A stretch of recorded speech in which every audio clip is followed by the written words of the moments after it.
Salut à toutes et à tous et bienvenue. Je suis contente, j'arrive à vous faire mon retour juste avant la nouvelle année. Je vous parle donc de ma dernière lecture qui est Arcane Médicis de Samuel Delage.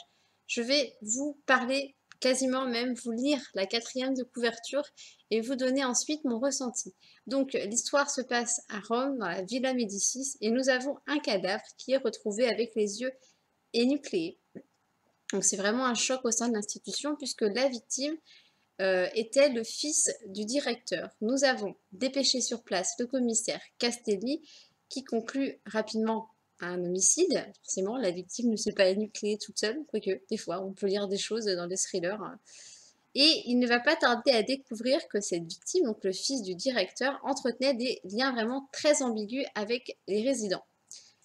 Dans ce huis clos où chacun devient un suspect potentiel, un jeu psychologique et macabre s'instaure avec le tueur qui, particulièrement retors et manipulateur, sème le trouble parmi les pensionnaires du personnel.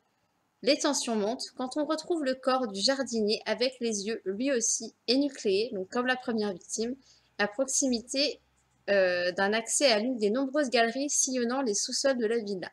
Quels sont les mobiles du tueur? Qui sera sa prochaine cible? Voilà, je voulais vraiment vous lire pour une fois la quatrième de couve et je vais vous expliquer pourquoi.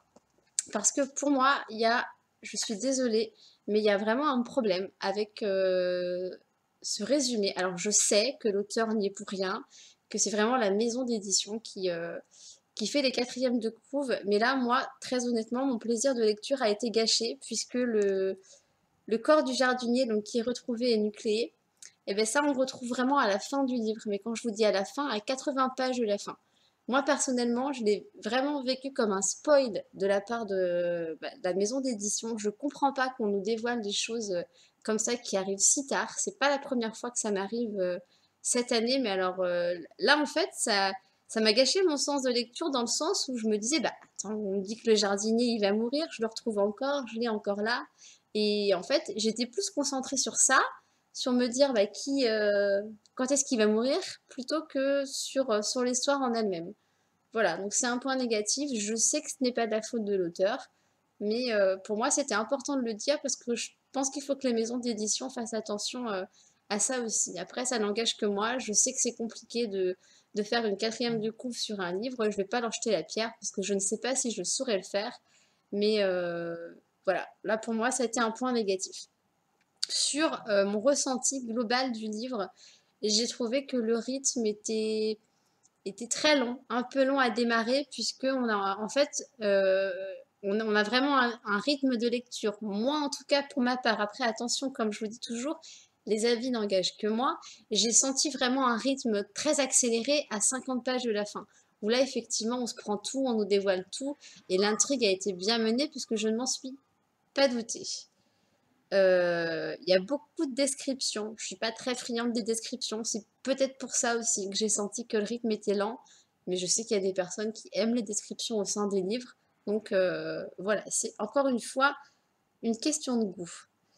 Euh, on nous parle de huis clos dans la quatrième de couvre. Alors même si l'auteur respecte le pari de rester au sein de la Villa Médicis, pour moi un huis clos c'est vraiment une histoire où je vais me sentir angoissée, enfermée à la place du personnage. Et là j'ai pas ressenti ça. J'avais des interrogations sur l'histoire où forcément je me suis fait des pronostics où j'ai trouvé tel ou tel personnage pardon un peu bizarre, voilà, où j'étais sceptique sur sa culpabilité ou autre, mais j'ai pas ressenti d'angoisse. Donc moi, je me suis pas sentie dans un huis clos. Ensuite, qu'est-ce que je voulais dire? Les personnages, alors il y a certains traits de personnages qui, pour moi, auraient mérité d'être plus approfondis. Mais il y en a beaucoup, il y en a beaucoup, donc je vous conseille vraiment de prendre des notes. Après, l'auteur, par contre, il les a très bien tous démarqués les uns des autres, puisque quand on a ce personnage-là, on se dit, ah oui, c'est vrai, celui-ci, c'est celui qui fait telle chose, et lui, telle chose. Donc, il les démarque bien de ce côté-là, on les reconnaît bien. Mais c'est juste que quand il y en a beaucoup, je ne sais pas si ça vous le fait à vous, mais quand il y a beaucoup de personnages dans un livre, des fois, on peut se mélanger les pinceaux. Donc là, pour le coup, je vous conseille de prendre des petites notes pour ne pas être perdu comme moi.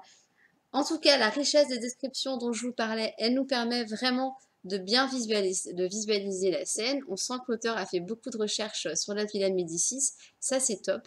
Après, c'est un livre qui est très centré sur l'art, la peinture en règle générale.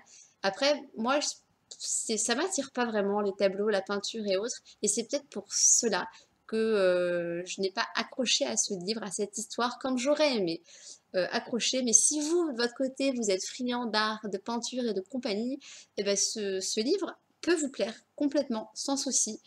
Et voilà, parce que je vous dis encore une fois, l'intrigue est quand même très bien menée puisque je n'avais pas vu venir la fin. Après, quand je vous dis qu'il y a des longueurs, c'est pas des longueurs ennuyantes où on ne sait pas quoi faire du livre, hein. Je l'ai quand même lu en 2 jours et demi, donc bon, c'est pas non plus une catastrophe. Voilà, c'était juste pour vous expliquer que j'avais un retour, vous l'avez compris, assez mitigé sur ce livre.